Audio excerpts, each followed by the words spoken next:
Hey, Kirsten. Hi, John. Okay, everyone. So this video is going to be the first of a series of videos about idioms. English speakers use idioms a lot. They'll use it to make a point. They'll use it to illustrate something. And if you know your idioms and use your idioms the way a native speaker might, it can make you sound really polished. And you'll feel good, you'll impress the people around you, and most importantly, I think you'll communicate better. Would you agree, Kirsten? Yeah, and they're just fun. They're fun to learn and fun to use. So, yeah. Right, right. Sometimes we forget about that when we teach and we study. We think, oh, this is so important, and we get all serious. But yeah, it's just fun. So yeah. Yeah, it makes your language sound a little more interesting. You're not just like robotic or something like that. Mm-hmm. We play with the language a little. Right. Okay. Yeah, so today we're doing a series on body parts. It's not as fun as it sounds, but yes. So. Yeah, so these are idioms all involving body parts, but they don't always, the meaning don't always have a meaning of having to do with body, but we will go into that. And we thought a fun way to present these to you is we have a little PowerPoint that John has created, and John and I are going to put these into little rating categories. So we have 3 categories here. Some of these idioms are everyday use. So we use them every day, and they would be used in natural language. Another is the niche or some specific type of use, like whether it's business or sports, something like that. And then the final category would be just maybe you would only hear it in TV or movies or scripted content. So we're going to try to put those into clear categories for you so you know when and how to use them.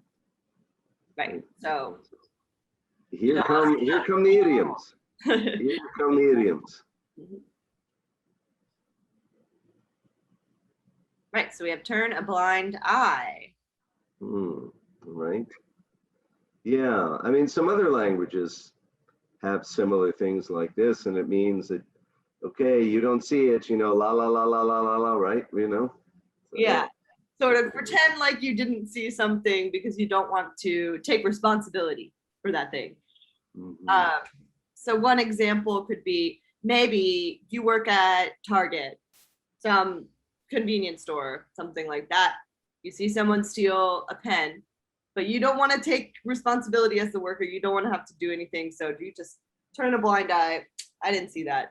I don't have to deal with it. Something exactly. Like yes. And I think this one is pretty common, right? Yeah. So I would say that's a everyday category one. All right. Okay. Should we go to the next one? Yes, let's do it. All right, let's do it. Okay, so cost an arm and a leg. How would you use that one? Well, Kirsten, I'll ask you a question. When you got your car repaired a few weeks ago, did it cost you an arm and a leg?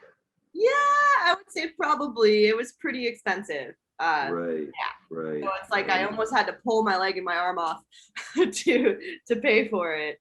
It was, it was quite expensive. Yes. Yes. Yes. But would you say you hear this every day? I mean. No, this one's a little bit of an odd one. I don't think I ever use it unless maybe in writing. I might use it in writing, but speaking, it's a little bit odd to say, I would say. Yeah, I think it's a little older, so you might see it in stories, literature, maybe older movies. Yeah. Yeah. So I guess we can say this one falls into the scripted category. Maybe you're only going to see it in writing or in movies, something like that. Right. All right, let's go on to the next one. Okay.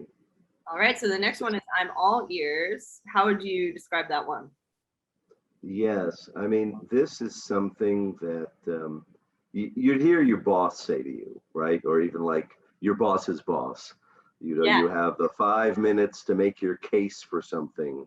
And the boss says, okay, I'm all ears. You've got 5 minutes. Yeah. So it's I'm listening to you. Tell me everything. Something like that.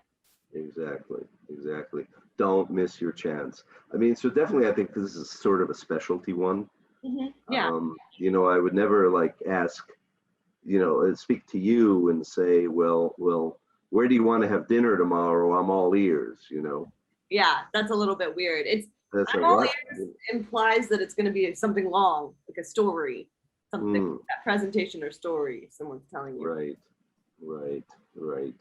So, So, okay. another one I just thought of that we would use this is if I have to tell you something that happened, I'm like, Hmm. oh, John, like there's something I really need to tell you. Do you have a moment? And you can say, I'm all ears. Always, yeah. And I'm focused now on you. Yes. Yeah, something like that. Right. All right, so the next one.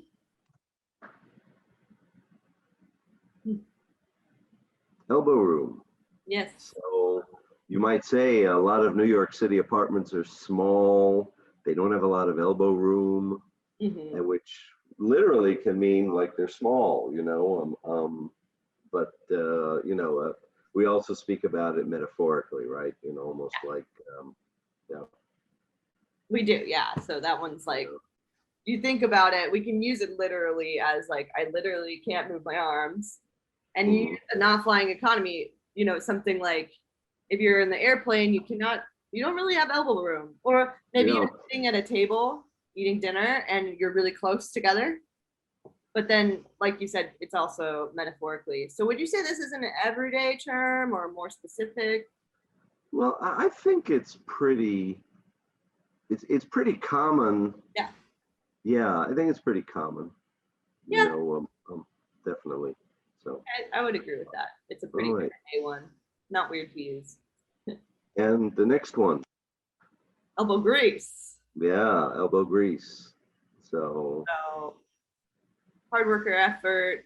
I would use yeah. this in when I'm maybe there's a really bad stain on something and Hmm. you have to really like press hard and scrub it for maybe a long time. So you put a lot of elbow grease into that. So it takes like Yeah, right, strength or right. effort.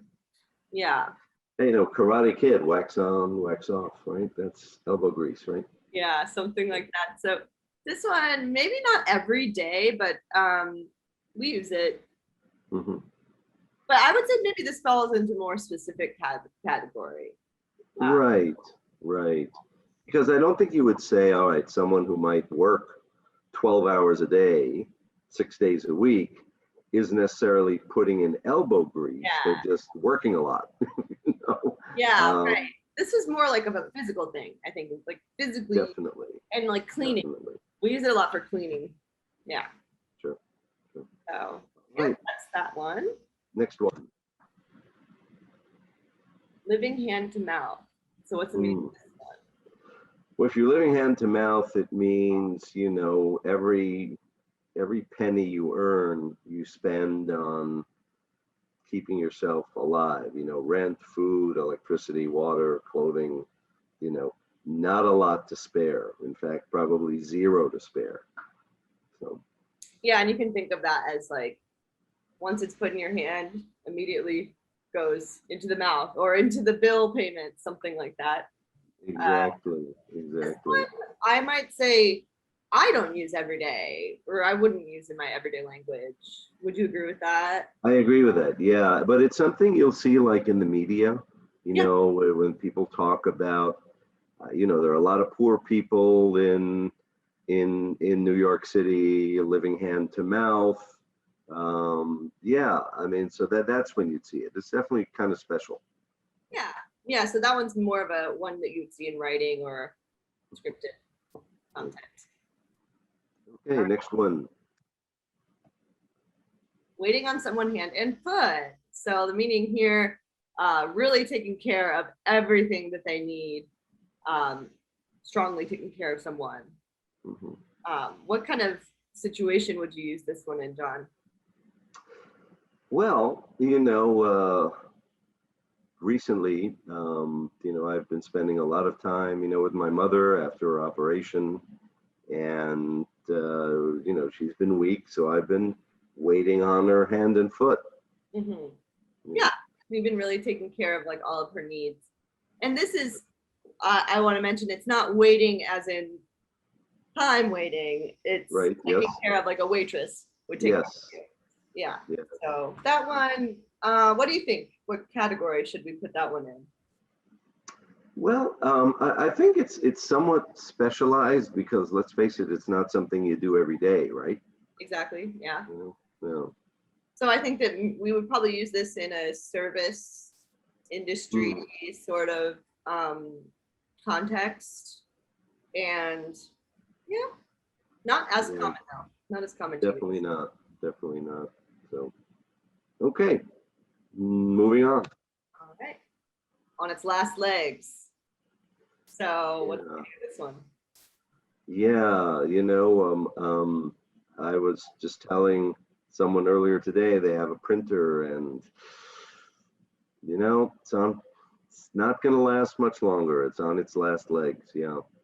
Yeah, so something that's maybe almost dead or dying. Yes.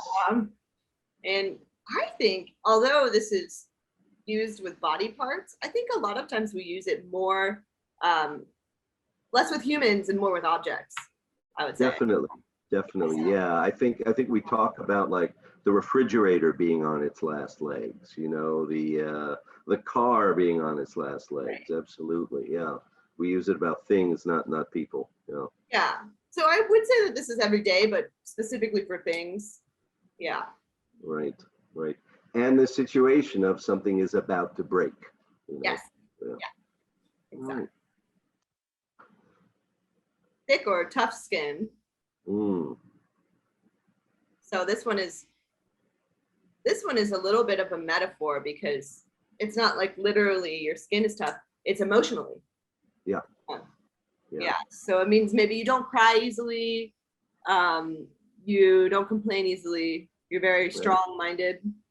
Exactly. Yeah. You don't get offended. Hot weather doesn't bother you. Cold weather doesn't bother you.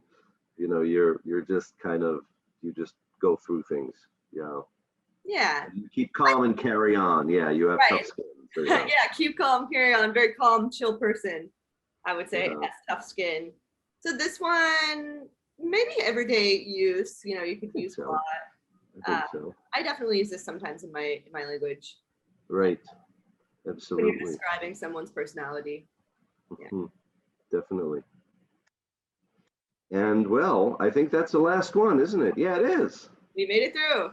We made it through our idioms list. Yeah. And I hope you guys like this video.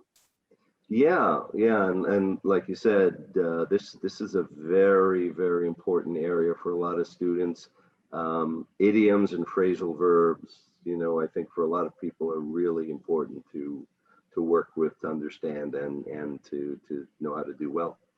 Yeah, and this is one we'll probably do periodically. You won't see it every week, but we'll just flip these in here. So stay tuned for some more fun idioms. All right. Okay, thanks a lot, Kirsten. Thank you. Bye. Bye.